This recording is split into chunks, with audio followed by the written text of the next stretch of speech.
ഉരുളക്കിഴങ്ങ് കറി ഒരു വട്ടമെങ്കിലും നിങ്ങൾ ഇങ്ങനെ ഉണ്ടാക്കി നോക്കൂ കേട്ടോ. സൂപ്പർ ടേസ്റ്റിയാണ്. പിന്നെ എപ്പോഴും ഇങ്ങനെ തന്നെ ഉണ്ടാക്കാൻ നോക്കൂ കേട്ടോ. അപ്പോൾ വീഡിയോ ആദ്യമായിട്ട് കാണുന്നവരാണെങ്കിൽ ചാനലൊക്കെ സബ്സ്ക്രൈബ് ചെയ്ത് സപ്പോർട്ട് ചെയ്യണേ. അപ്പോൾ നമുക്ക് നേരെ വീഡിയോയിലോട്ട് കിടക്കാം.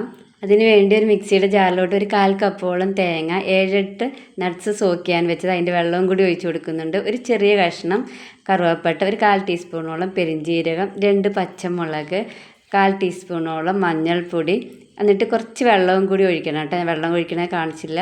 നന്നായിട്ടൊന്ന് അരച്ചിട്ട് വരാം. ഇത് നന്നായിട്ട് അരച്ചിട്ട് വന്നിട്ടുണ്ട് കേട്ടോ.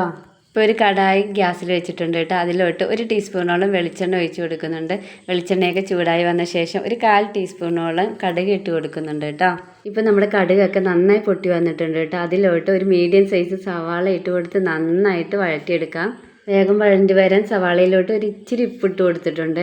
ഇപ്പോൾ നമ്മുടെ സവാളയൊക്കെ നന്നായി വഴണ്ടി വന്നിട്ടുണ്ട് കേട്ടോ. അതിലോട്ട് നമ്മൾ ഇഞ്ചി വെളുത്തുള്ളി പേസ്റ്റ് ഇട്ട് കൊടുത്തിട്ട് അതിൻ്റെ പച്ചമണം മാറുന്നോടം വരെ ഒന്ന് വഴറ്റി കൊടുക്കണം കേട്ടോ.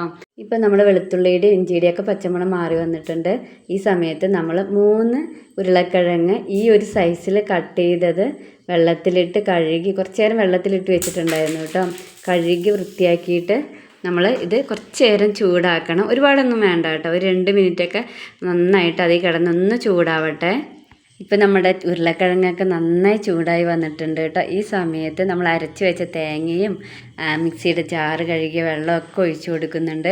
ഇത് ഒഴിച്ചിട്ട് നന്നായിട്ട് നല്ല തിക്കായിട്ടാണ് കിട്ടുന്നത്. അതുകൊണ്ട് ഞാൻ കുറച്ചുകൂടെ വെള്ളം ഒഴിച്ചു കേട്ടോ. നമ്മൾ കുറച്ച് ലൂസായിട്ട് എടുക്കണം. എന്നാൽ മാത്രമേ നമ്മുടെ കറി ഉണ്ടായി വരുമ്പോൾ കുറച്ച് തിക്കൊക്കെ ആവും കേട്ടോ. കുറുകി വരും. അതുകൊണ്ടാണ് കുറച്ച് ലൂസായിട്ട് തന്നെ നമ്മൾ ഉണ്ടാക്കണം കേട്ടോ. ഇതിലോട്ട് ഞാൻ ഒരു 1/2 ടീസ്പൂണോളം കല്ലുപ്പ് ഇട്ട് കൊടുക്കുന്നുണ്ട് കേട്ടോ.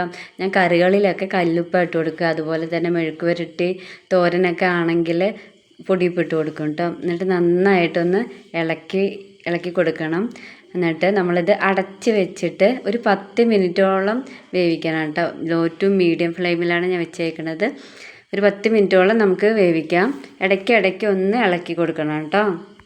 ഇപ്പോൾ ഒരു 10 മിനിറ്റ് കഴിഞ്ഞിട്ടുണ്ട് കേട്ടോ. നമ്മുടെ കറി ഇവിടെ റെഡി ആയിട്ടുണ്ട് കേട്ടോ. നമ്മുടെ പൊട്ടാറ്റോ ഒക്കെ നന്നായി കുക്കായി വന്നിട്ടുണ്ട്. ഈ സമയത്ത് ഞാൻ കുറച്ച് മല്ലിയില ഇട്ട് കൊടുക്കുകയാണെങ്കിൽ നിങ്ങൾക്ക് വേണമെങ്കിൽ നമ്മുടെ സവാള കുറച്ച് ഫ്രൈ ചെയ്തതും കൂടി ഇട്ട് കൊടുക്കുക കേട്ടോ. ഞാൻ അത് ഇട്ട് കൊടുക്കുന്നില്ല. കണ്ടോ, നല്ല തിക്കായിട്ട് കിട്ടിയിട്ടുണ്ട്. ഒരു വട്ടമെങ്കിലും നിങ്ങൾ ഇങ്ങനെ ഉണ്ടാക്കി നോക്കണം കേട്ടോ. ഞാൻ ആദ്യമായിട്ട് ഇങ്ങനെ ഉണ്ടാക്കി നോക്കിയത്. പക്ഷെ ഭയങ്കര ടേസ്റ്റ് ആട്ടോ. നമ്മുടെ അപ്പത്തിൻ്റെ കൂടെയും ഇടിയപ്പത്തിൻ്റെ കൂടെയും എന്തിൻ്റെ കൂടെയും ബെസ്റ്റ് കോംബോ ആണ്. ഞാൻ ചോറിൻ്റെ കൂടെ കഴിച്ചു കേട്ടോ. എനിക്ക് ഭയങ്കര ഇഷ്ടമായി. മൂക്കൊക്കെ ഭയങ്കര ഇഷ്ടമായി കേട്ടോ. അതുകൊണ്ടാണ് ഞാൻ പറയണത്. എന്തായാലും നിങ്ങൾക്ക് ഇഷ്ടപ്പെടും. അപ്പോൾ നമ്മൾ ഈ വീഡിയോ ഇഷ്ടപ്പെട്ടാൽ എല്ലാവരും ലൈക്ക് ചെയ്യുക, ഷെയർ ചെയ്യുക, സബ്സ്ക്രൈബ് ചെയ്യുക, സപ്പോർട്ട് ചെയ്യണം കേട്ടോ. നിങ്ങളുടെ ഫീഡ്ബാക്കൊക്കെ ഒന്ന് കമൻറ്റ് ചെയ്യണം കേട്ടോ. നിങ്ങളുടെ ഫീഡ്ബാക്കൊക്കെ കണ്ടു കഴിഞ്ഞാൽ നമുക്ക് പുതിയ നല്ല നല്ല വീഡിയോസ് അപ്ലോഡ് ചെയ്യാൻ തോന്നുള്ളൂ. അപ്പോൾ എല്ലാവരും ഒന്ന് കമൻറ്റ് ചെയ്യണം കേട്ടോ. അപ്പോൾ നല്ല വീഡിയോസായിട്ട് ഞാൻ വീണ്ടും വരുന്നതായിരിക്കും.